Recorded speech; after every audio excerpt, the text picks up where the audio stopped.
Jusqu'à présent, nous avons parlé de toutes les alternatives possibles aux punitions. Est-ce à dire qu'on peut entièrement se passer des punitions?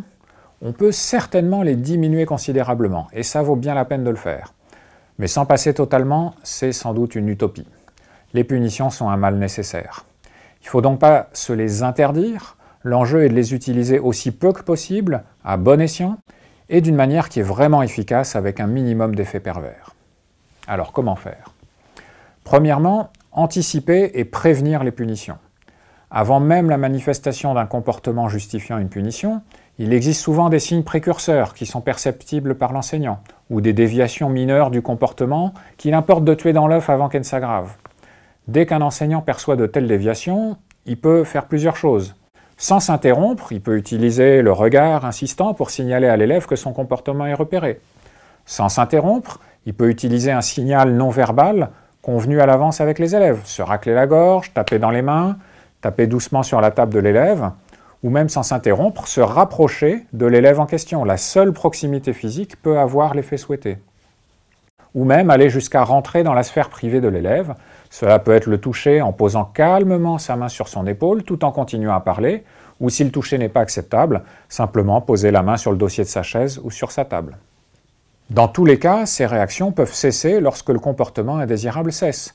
Il est alors souhaitable d'y associer un compliment ou toute autre récompense brève et facile de manière à renforcer positivement la cessation du comportement. Sous réserve de s'interrompre, l'enseignant peut également ignorer le comportement perturbateur mineur mais récompenser le comportement approprié d'un voisin immédiat de l'élève. Ainsi, non seulement le comportement perturbateur n'est pas renforcé en accordant de l'attention à cet élève, mais on indique explicitement à cet élève un moyen d'obtenir l'attention de l'enseignant. Et si l'effet désiré est obtenu, alors il faut aussi fournir la récompense attendue. On peut aussi rediriger explicitement l'élève vers le comportement désiré.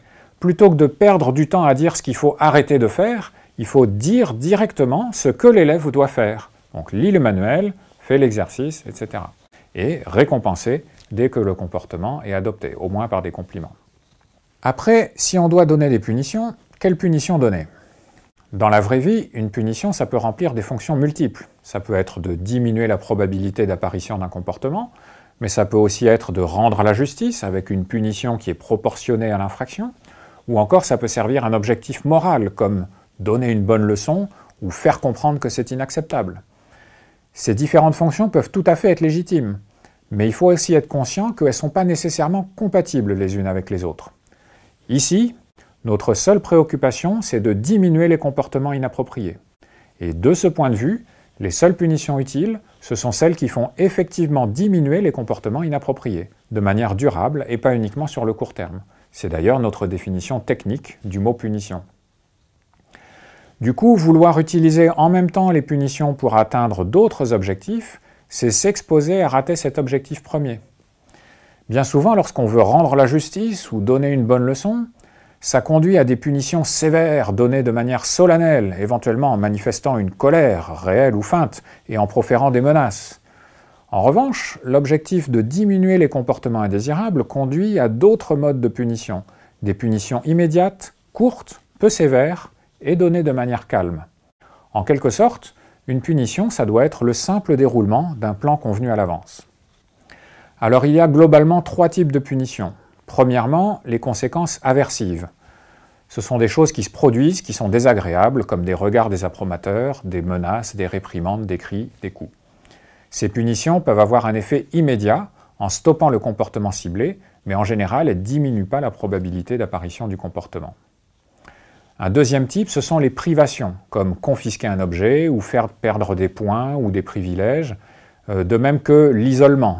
Envoyer un élève au coin, finalement, c'est le priver de stimulation sociale. Enfin, un troisième type de punition sont les corvées, c'est-à-dire un travail ou une activité que vous demandez à l'enfant de faire et qu'il considère généralement comme déplaisant. Ça peut aussi inclure des réparations des dommages causés. Mais vous voyez, mettre l'élève dans le couloir ou dans un coin de la classe, avec pour simple instruction de réfléchir à son comportement, ça en soi, ça n'a pas grand effet. Si on souhaite que l'isolement contribue à la modification du comportement, il vaut mieux donner à l'élève une tâche Une tâche par exemple d'observer les autres élèves et d'en repérer au moins 3 ou 5 qui ont le comportement voulu, et à la fin de la période d'isolement, de donner à l'enseignant les noms de ces élèves et de décrire leur comportement. Ainsi, l'attention de l'élève est focalisée sur une tâche concrète et lui donne l'occasion d'apprendre par observation des autres.